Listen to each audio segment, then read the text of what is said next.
My son snuck into the principal's house and wrecked the place, and instead of scolding him, I actually gave him a high five. My heart absolutely shattered the moment those chilling words left the officer's mouth. We have your son in custody. I swear my world tilted right off its axis because my son, my sweet Tommy, had just been accused of something so unthinkable, so impossibly dark, it felt like a sick joke, a joke that would soon expose a horrifying truth about our town. Tommy? What happened? Is he hurt? My hands were already shaking, reaching for my keys before he could even finish. He broke into Principal Clancy's home tonight, caused significant property damage. You need to come immediately. No, that wasn't possible. Not Tommy. My Tommy, who has high-functioning autism, who spends his days meticulously memorizing every dinosaur name imaginable, who lives by routine and order. A burglar? The thought was absurd. But then the officer's voice was firm, almost impatient. Sir, we have him on security footage. Please come now. I ran to Tommy's room, my breath catching in my throat. His bed was empty.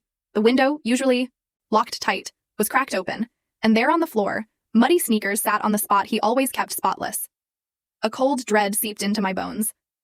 My son, my incredible, unique boy, had truly gone missing, and somehow was now apparently a criminal.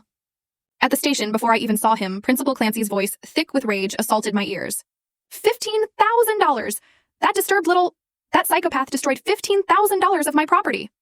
My blood ran cold at his words, especially when I saw Tommy through the interview room glass.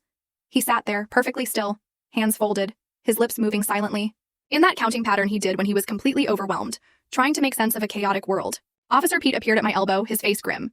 Mr. Finch, we need to discuss your son's concerning behavior.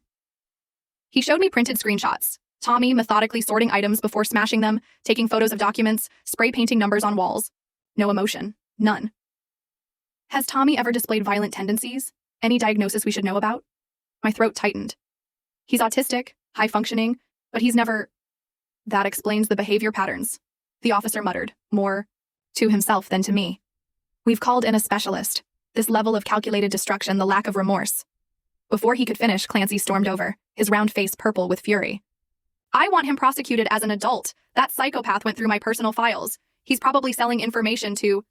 He's 12, I snapped, my own voice shaking with anger and fear. And he is not a psychopath, Clancy sneered, his eyes narrowed. Could have fooled me. Kid's always been off. Those dead eyes. The way he watches people. Now we know what he really is. Every word felt like a punch to... Full story video added in below.